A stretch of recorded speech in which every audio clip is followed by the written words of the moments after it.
नमस्कार, मैं हूं आपके साथ ज्योतिका। आइए रुक करते हैं फटाफट खबरों की ओर। ट्रंप ने अपने व्यापारिक साझेदारों पर 10% से 49% तक का जवाबी टैरिफ लगाने का ऐलान किया है। अमेरिका ने इस कड़ी में भारत पर भी 26% टैरिफ लगाने का ऐलान किया है।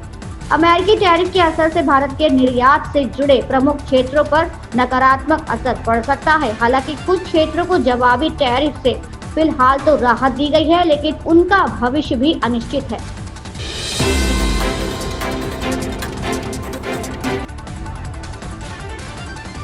संसद के उच्च सदन राज्यसभा में गुरुवार को वक्फ संशोधन विधेयक पेश किया। इससे पहले लोकसभा ने बुधवार रात करीब 1 बजे वक्फ संशोधन विधेयक बहुमत से पारित कर दिया था। विधेयक के पक्ष में 288 जबकि विरोध में 232 मत पड़े थे। सदन ने विपक्ष के सभी संशोधनों को भी ध्वनि मत से खारिज कर दिया था।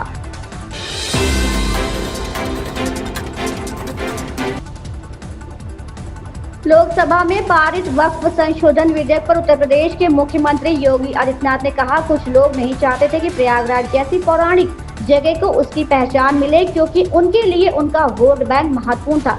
वक्फ के नाम पर उन्होंने प्रयागराज और अन्य शहरों में भी जमीन पर कब्जा करने की कोशिश की थी। जब हम महाकुंभ का आयोजन कर रहे थे, तब वक्फ बोर्ड मनमाने ढंग से बयान दे रहा था कि प्रयागराज में कुंभ की जमीन भी वक्फ की जमीन है। क्या ये वक्फ बोर्ड है या भू माफिया बोर्ड है? हमने पहले ही उत्तर प्रदेश से माफिया का सफाया कर दिया है। हम प्रधानमंत्री नरेंद्र मोदी और गृह मंत्री अमित शाह के आभारी हैं कि उन्होंने लोकसभा में इस महत्वपूर्ण अधिनियम को पारित करके वक्फ बोर्ड पर लगाम लगाई है और कल्याणकारी कार्य किया है। जो लोग प्रयागराज की पहचान को छुपाते थे, वे नहीं चाहते थे इस पौराणिक सिटी को एक पहचान मिले। वे नहीं चाहते थे कि निषादराज और भगवान राम के जन्म स्थल को एक पहचान मिले, क्योंकि उनके लिए अपना वोट बैंक महत्वपूर्ण।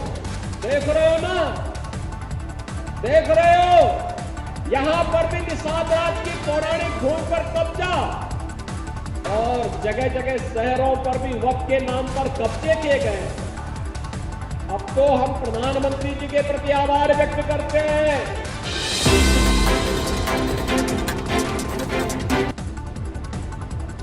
अमेरिकी राष्ट्रपति डोनाल्ड ट्रंप की ओर से भारत पर लगाए गए 26% टैरिफ को लेकर विपक्ष ने सवाल उठाने शुरू कर दिए हैं। लोकसभा में गुरुवार को कांग्रेस नेता राहुल गांधी ने टैरिफ का मुद्दा उठाया। उन्होंने कहा कि टैरिफ हमें तबाह कर देगा।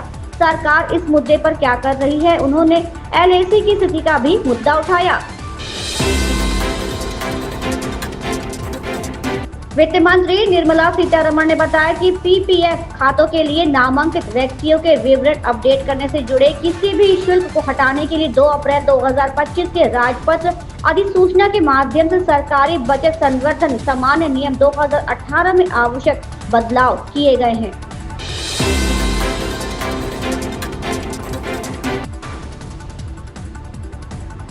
लोकसभा में वक्फ संशोधन विधेयक पारित होने पर भाजपा सांसद प्रवीण खंडेलवाल ने कहा, बहुत से लोगों को ये आशंका थी कि बिल लोकसभा में पास नहीं होगा। कांग्रेस समेत विपक्षी दलों ने अपनी ओर से ऐसी कोशिश भी की, लेकिन बड़े बहुमत के साथ कल लोकसभा में ये बिल पारित हुआ और निश्चित रूप से आज राज्यसभा में भी ये बिल पारित होगा और जल्द ही वक्फ एक कानून बनेगा।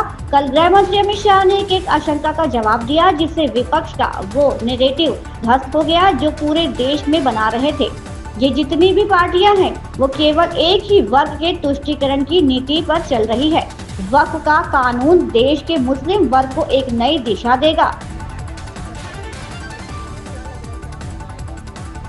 देखिए, बहुत से लोगों को ये आशंका थी कि बिल लोकसभा में पास नहीं, और कांग्रेस समेत विपक्षी दलों ने अपनी तरफ से पूरी कोशिश करी, लेकिन बड़े बहुमत के साथ कल लोकसभा में ये बिल पारित हुआ और निश्चित रूप से आज राज्यसभा में भी ये बिल पारित होगा और जल्द ही वक्फ एक कानून बनेगा।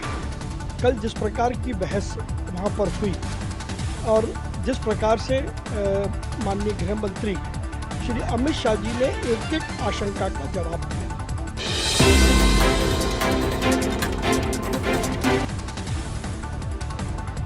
All India Muslim personal law board के सदस्य मौलाना खालिद रशीद फिरंगी महली ने कहा कि अगर वक्फ संशोधन विधेयक को राज्यसभा में मंजूरी दे दी जाती है तो पर्सनल लॉ बोर्ड कोर्ट जाएगा और बिल को चुनौती देगा। हमें उम्मीद है कि हमें न्याय मिलेगा क्योंकि हमारा पक्ष संवैधानिक तथ्यों के अनुरूप है। उन्होंने कहा कि मुस्लिम समाज को उम्मीद थी कि नीतीश कुमार की पार्टी जनता दल यूनाइटेड और चंद्रबाबू नायडू की party Telugu Desam party bill का विरोध करेगी, पर ऐसा नहीं हुआ।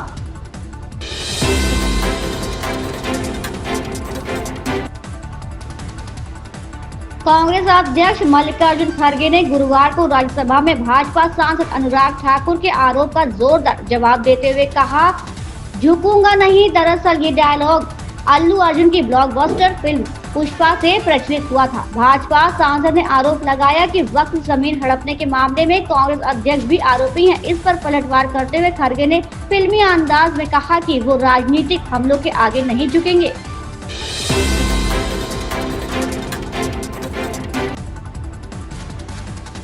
कांग्रेस सांसद सोनिया गांधी ने कहा कि वक्फ संशोधन विधेयक को लोकसभा में जबरन पारित कराया गया है।